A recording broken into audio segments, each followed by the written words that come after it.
કતારગામ જૂના પોલીસ સ્ટેશનથી લઈ સિંગણપુર 4 રસ્તા વચ્ચે 700 મિલકત ધારકોને સુરત મહાનગરપાલિકાએ નોટિસ ફટકારી છે।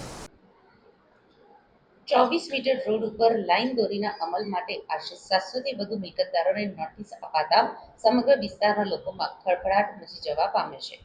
કતારગામ ઝોનમાં આવેલા જૂના કતારગામ પોલીસ સ્ટેશનથી લઈ સિંગણપુર તરફ જતા 24 મીટર રોડ પર અનેક મિલકતદારો દ્વારા ઓટલા અને પતરાના શેડ બનાવી દીધા છે।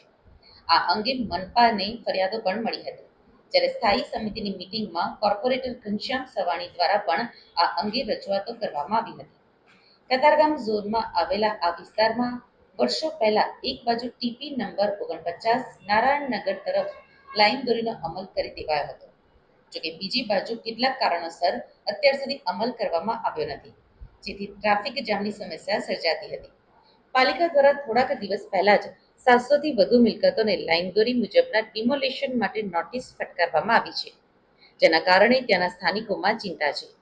આગામી દિવસોમાં દિવાળીનો તહેવાર છે, ત્યારે પાલિકાએ ફટકારેલી નોટિસને લીધે સ્થાનિકોની દિવાળી બગડે તેવી શક્યતાઓ છે, જેથી મેયરને રજૂઆત પણ કરવામાં આવી રહી છે।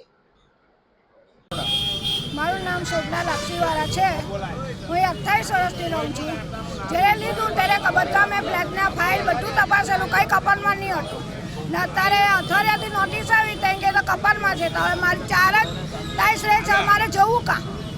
ટોયલેટ, બાથરૂમ, રસોડું બધું જાય છે, અમારે જવું કાં?